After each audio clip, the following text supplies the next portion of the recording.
میں نے آپ سے بتایا تھا کہ اس کے اندر مرض میں تکرار پائی جاتی ہے، خاص معین مدت کے بعد یہ مرض عود کے آتی ہے۔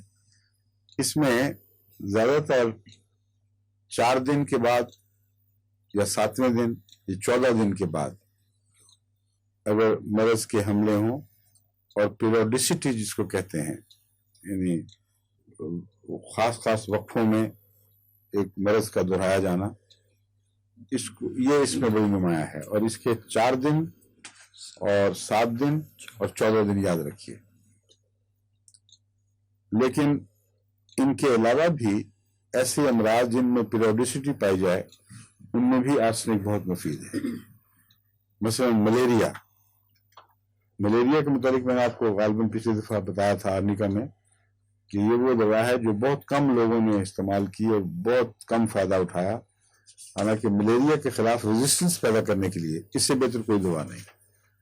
اور جتنے بھی ہمارے افریقہ میں اس پروگرام کو سن رہے ہوں گے، ان کو ضرور اس سے فائدہ اٹھانا چاہیے۔ 1000 یا بعض دفعہ 1,00,000 طاقت میں بھی دیا جائے تو یہ ملیریا کے خلاف ریزسٹنس پیدا کر دیتا ہے، کیونکہ اس میں سارا بدن ٹھنڈا ہوتا ہے آرسنک کا، اور سر گرم ہوتا ہے، جس طرح آرنیکا کا، اور یہ آرسنک سے ملتا ہے لیکن باقی باتیں نہیں ملتی، کچھ ملتی ہیں کچھ نہیں ملتی۔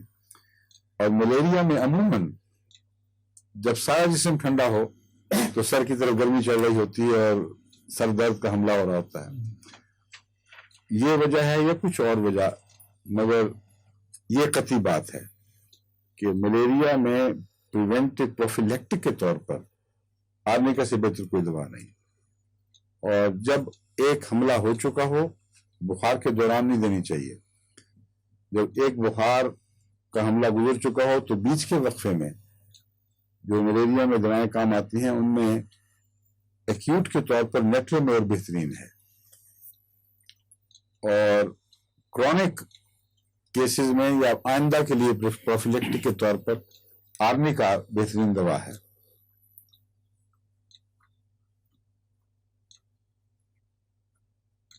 آرسنک کے تعلق میں مجھے اس لیے یاد آئیں کہ آرسنک بھی ملیریا کی چوٹی کی دواؤں میں سے ہے۔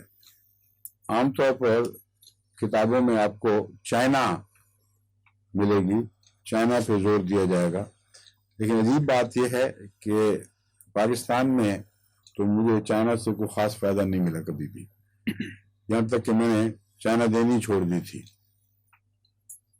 بلکہ آرسنک اس سے بہت بہتر اثر دکھاتی ہے۔ اور عجیب بات ہے کہ کینٹ نے بھی یہی تجربہ کیا ہے کہ ایکیوٹ کیسز میں ملیریا میں چائنا سے آرسنک بہت بہتر ہے۔ اور یہ میرا ذاتی تجربہ، اس لیے میں آپ کو بتا رہا ہوں، یہ بالکل صحیح بات لکھی ہے اس نے۔ لیکن ملیریا میں ایک اصول پیش نظر رکھنا چاہیے کہ چڑھتے بخار میں دوا نہ دینا بہتر ہے، اور اترتے بخار میں جب بخار ٹوٹ رہا ہو وہ وقت ہے دوائیں شروع کرنے کا، اور بیچ کے وقفے میں بشک بار بار آپ دیں۔ اس کے بعد اگر اگلا بخار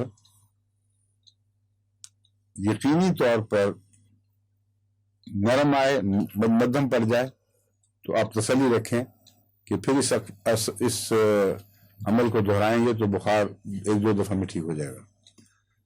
3 چیزیں ایسی ہیں جن سے پہچانا جاتا ہے کہ دوا نے کام کیا ہے یا نہیں۔ نمبر 1، بخار کا حملہ ہوا ہے لیکن کم ہوا ہے۔ نمبر 2، بخار کا وقت بدل گیا ہے اور جس وقت آنا چاہیے تھا اس سے بعد میں آیا ہے۔ اور نمبر 3، جو صاف پتہ لگ جائے گا کہ اگلا بخار ہوا ہی نہیں، صرف کمزوری سی آئی ہے، ایک لہر سی، اور اس وقت اس کو ٹونک دینے چاہیے، چاہے وٹامنز بھی کھلائیں، لیکن سوپ وغیرہ مفید رہتا ہے۔ تو اس طرح پہچانا جاتا ہے کہ ملیریا میں ایک دوا نے اثر کیا ہے۔ اگر یہ تینوں باتیں نہ ہوں اور مرض بڑھے تو بعض ہومیوپیتھ پاگل پن کا اظہار کرتے ہیں کہ دیکھو جی ریئیکشن ہو گیا۔ بالکل جھوٹ ہے، ریئیکشن کوئی نہیں ہوتا, وہ مر رہا ہوتا ہے مریض. اور اگر اس کو فوری طور پر ایلوپیتھ کی طرف منتقل نہ کرے وہ مریض, آرٹیفیشل ذرائع سے سپریس نہ کیا جائے, تو زیادہ لائکلی ہوڈ ہے کہ وہ مر جائے گا. اس لیے اپنی شکست تسلیم کرنے کی ضرورت بھی ہونی چاہیے. ضروری نہیں کہ ہومیوپیتھی غلط ہو, لیکن ہومیوپیتھ تو غلط ہو سکتا ہے بہرحال. اور یہ بھی ضروری نہیں کہ ہومیوپیتھی میں ہر چیز کی دوا دریافت ہو چکی ہو. بے شمار دوائیں ہیں جن پر ابھی وہ ہونی چاہیے, پروون ہونی چاہیے, تجربے ہونے چاہیے.